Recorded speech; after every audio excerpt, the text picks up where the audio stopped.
All right, Sean Zittel, FightHype.com here, joined with a really highly touted prospect. This is a fighter that, especially from reporters coming out of California and just people that are really, really in boxing, say, this guy is a future world champion, big time, and that's Ernesto Tito Mercado. I'm sure plenty of people watching the interview have heard of you already, Tito, but my first time talking to you, 14-0, 13 knockouts.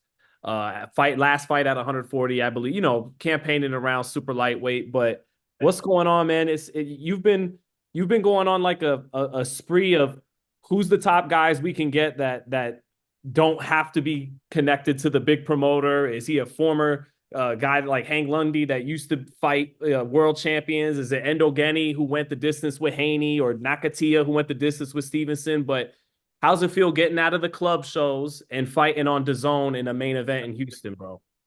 Man, it's exciting, to finally, like you said, man, I was getting all these big names, but I wasn't getting the quite exposure and regardless to be able to get the, boxer prospect of the year, still doing them in club shows, fighting these guys without no major promoter. I think, I mean, it shows that we've been doing a great job, not just, inside the ring, but outside the ring as well. So, but man, April 5th, I'm excited. A lot of people I know are gonna be tuning into that fight. They want to see how I do under the lights, and I can't wait to just keep doing what I'm doing.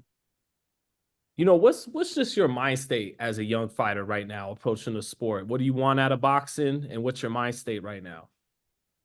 Man, I'm hungry. I'm hungry, and I just want, man, really, I want to fight the best. Obviously, I want to be a world champion like every other fighter does, right? But man, I really just want to, anything I do, man, I just want to take over whatever I'm in. Whether it's 140, 147, I want to take over all the weight classes. So I think to be able to do that, and a lot of fighters say it, but they don't really mean it. You look at their resumes and it's not really adding up.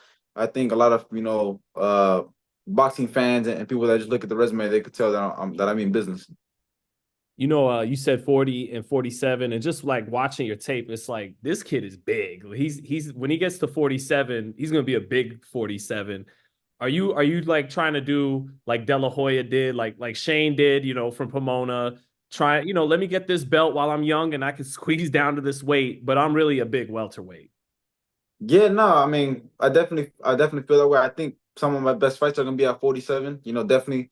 I think that's when I'm really gonna hit all my sort of, I guess, man strength sort of way. I mean, I'm only 22 still, so I think once I hit 47, I'm gonna have all my man strength. I'm gonna be obviously fully experienced. So I think that some of my best fights can be at 47. And potentially, more weight classes if I'm able to.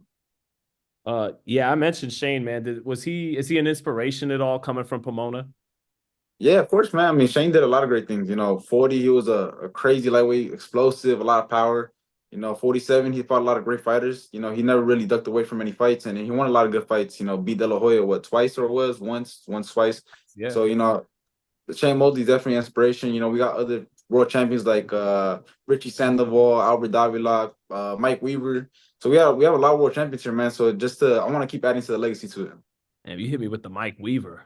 I was like, Yeah, that was old school. Nobody really knows. Nobody really knows he was from here like that. I didn't know that. I didn't know all them guys you named were from Yeah. that. Talking about your style though, it's like you got, like, it's obvious you got a good long jab, and you hold the shoulder roll and got skills, but how would you describe your style? Are you more of a boxer back foot, or you like to exchange, or how would you describe it? I mean, everybody says they're a boxer puncher, but they don't really. I feel like I'm a for real boxer puncher. Obviously, I do my things off of skill. You don't see me going in there. No disrespect to Berlanga, but you don't see me going over there waiting punches trying to knock somebody out. I do everything with finesse, and when I catch you with a shot, everybody sees that I'm a good finisher. Obviously, by my record, so I feel like I'm a true definition of a boxer puncher. Like I said, I could box, but once I do catch you with that shot, and I'm not the type of fighter like you said. I'm not the boxer that's on my back foot. I'm kind of sort of trying to engage the. At the end of the day, man, fans want to see an exciting fight. So I'm gonna do it smartly, but I'm gonna engage. And I want fans to be, I want them to get the bang for their buck. Who do you feel like are some of the great or good boxer punchers like right now? Right now, I would say Terrence Crawford for sure. Terrence Crawford. That's the first one that pops into my mind. I would say Gervonta too, but the thing about Gervonta, he wastes too much on his back foot. He lets a lot of rounds get a lot of rounds. He loses a lot of rounds early on, and he sort of just waits for that one big shot. So if I had to really pick one, it would be Terrence Crawford for sure, because he knows how to do everything, man. Well, let's definitely talk about your fight, April 5th. Denier Berrio, never been stopped. Fought Valenzuela, who's got power, but never been stopped. Are you gonna stop him? Yeah, that's the goal, man. That's what we've been training for.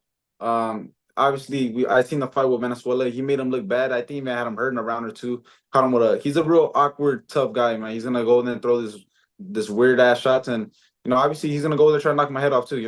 A win like this is a big opportunity for him. He's gonna get more calls, so I know he's 100%. So, but definitely, man, that's the goal. A guy has never been stopped. He's been in there with Ryu, who's obviously a guy that's a lot of people are looking at as well. So to be able to just stop him on the zone and to make my name, present, I think it'll be great. Yeah, forgive me if I should probably know this already, but what is this fight on the zone? Are you officially tied to a promoter like Matchroom or something now? Like, or is this like a tryout? Let's see how let's see what this kid looks like on the zone, or what's the situation there? Well, essentially, we're working with Red Owl. They have a thing with Matchroom, so we just got connected with Red Owl, and we starting to do business with them. So, you kind of take that. Close do you feel to being ready to beat a winner of Rolly Cruz or even like a Matias in the division? So I'm ready now, man. To be honest with you, I'm ready now. I think these guys obviously they're great fighters, but I got a lot of experience and I can hold my own too. The way I'm taking these fighters out, guys with a lot of experience that have been in there with fighters, undisputed fighters, guys that are considered the best, and for me to be, doing what I'm doing to them as easily as I think that shows a lot, man. And I'm just all I really need now is just the opportunity. To be honest with you. What do you think? This comes across because I was just talking to Leonard Ellerby, from Mayweather Promotions, and one thing he'll always remind people that love the sport about it is the business side. And to become a star in boxing, it's going to take more than being a really good fighter and winning fights. I mean, I get it. Like you're at the stage of your career where it's like, man, I just got to focus on winning right now and being the best fighter. But what kind of thought do you give to that? Because sometimes it'll be hard to get down the road, maybe a Devin Haney, a Teofimo, if you don't got the star power or whatever. Yeah, no, I mean, as far as that, I do definitely think that it's a lot more than just being a good boxer now. Back then you could be a great boxer and you'd be known, and but also it was easier to make those fights too because a lot of these fighters wanted to do it. Like the Leonards, the Haglers, all these guys wanted to fight, but if they were a great fighter, they were kind of already known. Now you gotta kind of promote yourself now in different avenues now, whether it's Instagram, TikTok. So it's definitely a different ballgame, but man, I just think you gotta just like you said, just keep winning. I think some key victories and especially being on like big platforms like the Zone or ESPN, whatever. I think if you really display your stuff and kind of keep promoting yourself now, I think you'll be able to get those big shots, those big fights too. Yeah, and I get a sense that you could let some verbal hands go too when it comes time when those guys give you some ammunition and they try to. Is that right? Yeah, no, definitely. But I'm definitely not the type to be either like tweeting too much. These guys sometimes they tweet too much, and I feel like a lot of them don't mean it. A lot of them just doing it for clout. And then essentially, man, a lot of the fans look at you after a while. They start looking at you a certain type of way because you calling out these dudes, say you want to make this fight happen, you never make it happen. And then they kind of look at you a little differently. So, I definitely, I know definitely I got to do my part a little bit more on that aspect. But I want to trash talk with somebody that's gonna make the fight happen. I don't want to talk to somebody that's just gonna just keep taking me in circles nonstop. Well, just listening to you talk, like it kind of takes me back to what I asked you earlier. Like, what's your mentality to approaching the boxing as a young fighter? So is it corny? Is it cliche to say like it's not just all about the money for you? You really want to just get busy and prove you're the best in the world, and that's almost just as important as the money. And yeah, or how would you put it? Yeah, I mean, don't get me wrong, money is important because I Of mean course. it's not so much the money part, it's just man, I'm putting a lot of wear and tear on my body. Obviously, we want to be compensated, right? This is one of the dangerous sports in box and well in all the sports, right? So I want to be compensated from my work, but man, I don't know, man. Something about just hurting people, man. It does make me feel good. I ain't gonna lie to you. It makes me it's kind of like my way of being home, therapy type of thing. So hurting people and hurting guys that they say they're the best. I think it's more of like of a challenging thing to me. I take it. I wouldn't say personal, but to some type of degree, I try to take it offense to me in a way when some guys say, "Oh, he's the best. Nobody could beat him." But I kind of take offense to it, and I kind of want to go there and prove people wrong. When you say like you like this shit, like you like hurting people, like I've heard a lot of fighters like yourself, like well adjusted, good dudes, just but I like to do that. And yet at the same time, I know when you guys say that, it's not like you want him laid up in the hospital to where they can't still be the same after the fight. Like, or maybe you want him laid up in the hospital, but not the you know, like you don't want CTE, you don't want to give him all that. So yeah, why is that? Why what is it like? Why is it that you like to do that and what you like about it, despite all those other things I just said? Um, I don't. It may be my upbringing. I definitely. I went through a lot of stuff. Me and my family went through a lot of stuff. Especially to get to this point. So I kind of want to show these guys, I guess, in a way, kind of display them the pain that I've been through, all the suffering that I've been through. So I guess that's kind of my way of releasing my anger kind of out, if that makes sense. I think even like Gervonta and Mike Tyson and other fighters have mentioned that. So Yeah. I guess so. Yeah, yeah. Um, but yeah, man. What if you could fight anyone in the division? Who would it be? Right now, probably Devin Haney, just because he's the only one that hasn't been beat. You got obviously world champion wise, you got Teofimo, Sabril, and Rollies, but they all been beat. So I think the best one to me is obviously the guy that had never been beat before. So I would probably go with Haney, and he's making the most noise right now. He's fighting a lot of good dudes, and he's looking good. So I would definitely like a fight with Devin Haney. I think our styles would match up pretty well. So when you look at the landscape, I know Tio's lineal, he beat Josh Taylor, but when you look at the landscape, you're like, he's the best in right now in the division. Devin. Yeah, Devin. There's like I said, if you have a loss in your thing, that means there's a blueprint to beat you. And what we seen with Teofimo, obviously is lineal, but he has some fights that are controversial still. With Sandor Martin or Jermaine Ortiz. Even though I thought he still edged that one because I didn't think Jermaine Ortiz did too much activity output wise. But there's definitely a consistency of him having off nights, and especially if I fight a guy like Teofimo, you don't want to have an off night with me because I'm essentially I could box, I can move, but I'll punch his lights out. So I think to me the hardest guy is the guy that's never been beat before that doesn't have a blueprint to get beat. So Devin Haney for sure.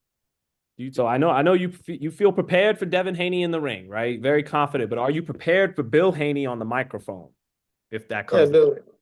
Bill Haney don't bother me not one bit.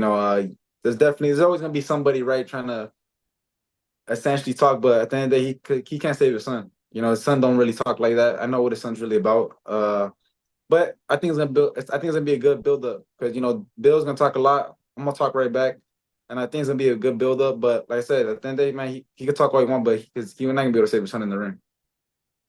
Uh, this is the second fight of the year. You got in 5 last year, which is crazy. Like without a big promoter to get those 5 fights in. So shout out to you and your dad. How many times you want to fight this year? Man, hopefully another 5. I think that'll be dope.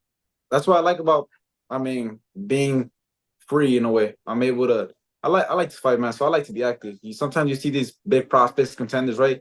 They're only fighting 2, 3 times a year, and sometimes you kind of see them. Obviously, they're great talents, right? But you kind of see their stars, like stardom, kind of slow down a little bit because they're inactive or they're not getting the fights they need to develop. And I feel like we're doing a great job in that sense in my career. You know, is do you think Matias might be the most realistic route to a title because he's on the zone and yeah. Yeah, no. I'm a free agent, so it's not like, it's gotta be strictly the zone or, strictly a certain that's what is good too, man. I got all types of possibilities, right? If I do it the right way, I get promoted to, obviously my name gets big enough, I could kind of choose the route I want to take. So, but I would definitely say, yeah, I think he's the guy that's kind of everybody's kind of overlooking. So it'll be a good fight to step into. Well, he's kind of becoming a little bit of the boogeyman at 140. Yeah, So I think more. I'm gonna be honest with you. Stylistically wise, I think he's the easiest one to beat. Just because he's real limited on boxing abilities. He's a tough dude. He's gonna come over take some shots, but I don't know how many shots he could take from me with 8 ounce gloves on. Especially I know the box. I could come forward too if he wants me to. So, but I just think it's the more like you said, man. This boxing game is now you can't be a good fighter no more. You got to be marketable too. So not a lot of fighters want to fight the dude if he's not. They're not gonna get. From what I heard, they're offering a little bit of money to fight him. So it's like, why would you want to fight the boogeyman? Supposed to be right for a little bit amount of money. It's just high risk, and there's really no reward. Yeah, you get the belt, but there's still a chance you get injured. So it's like they kind of like looking at it both ways now. are you looking at it like that? Not really, man. I'm looking at it as an opportunity for me. You know, I see a lot of these guys are kind of uncertain though if they could beat him or not. I know I could beat him. Tito, man, thank you for your time. If there's anything else though that you need to speak on, or that you feel like boxing fans need to hear from you, Tito, please let it be known. But thank you for your time, man. No, thank you, man. No, just April 5th, tune in. It's gonna be my debut on a major platform, The Zone, April 5th in Houston, Texas. If you guys there, pull through. It's gonna be another, like I said, another exciting performance by me. Like always, I'm always, like I said, I'm gonna box my ass off, but I'm gonna go there, excite the fans. I'm gonna go there for the knockout, and just tune into my career, man. Because this year I'm really like ready to make an impact on 140, and I'm gonna be one of the big names on there. Thank you, bro.